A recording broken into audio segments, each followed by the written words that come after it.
സ്റ്റിറോയിഡുകളുടെ അമിത ഉപയോഗം സ്ത്രീ പുരുഷനായി. അമിതമായി സ്റ്റിറോയിഡുകൾ ഉപയോഗിക്കുന്നവരെക്കുറിച്ച് ഒട്ടേറെ റിപ്പോർട്ടുകൾ വന്നിട്ടുണ്ട്.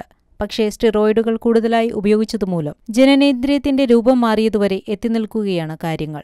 ഓസ്ട്രേലിയക്കാരിയായ കാൻഡിസ് ആംസ്ട്രോങ് ആണ് അമിതമായി സ്റ്റിറോയിഡ് ഉപയോഗിച്ചതു കാരണം കുഴപ്പത്തിലായിരിക്കുന്നത്. ഒരു ഡോക്യുമെന്ററിയിലാണ് തന്റെ അനുഭവത്തെക്കുറിച്ച് കാൻഡിസ് വിശദമാക്കുന്നത്. ആദ്യമെല്ലാം ജിമ്മിൽ പോയി വർക്കൌട്ടുകൾ ചെയ്യാറുണ്ടായിരുന്ന കാൻഡിസ് പിന്നീട് ബോഡി ബിൽഡിംഗിൽ ശ്രദ്ധ കേന്ദ്രീകരിക്കുകയായിരുന്നു. മാസങ്ങളോളം ട്രെൻബോലിൻ എന്ന സ്റ്റിറോയിഡാണ് കാൻഡിസ് കുത്തിവെച്ചത്. സ്റ്റിറോയിഡ് ഉപയോഗം അമിതമായപ്പോഴാണ് കാൻഡിസിന് തന്റെ ശരീരത്തിൽ സംഭവിക്കുന്ന മാറ്റങ്ങളെക്കുറിച്ച് മനസ്സിലാവുന്നത്.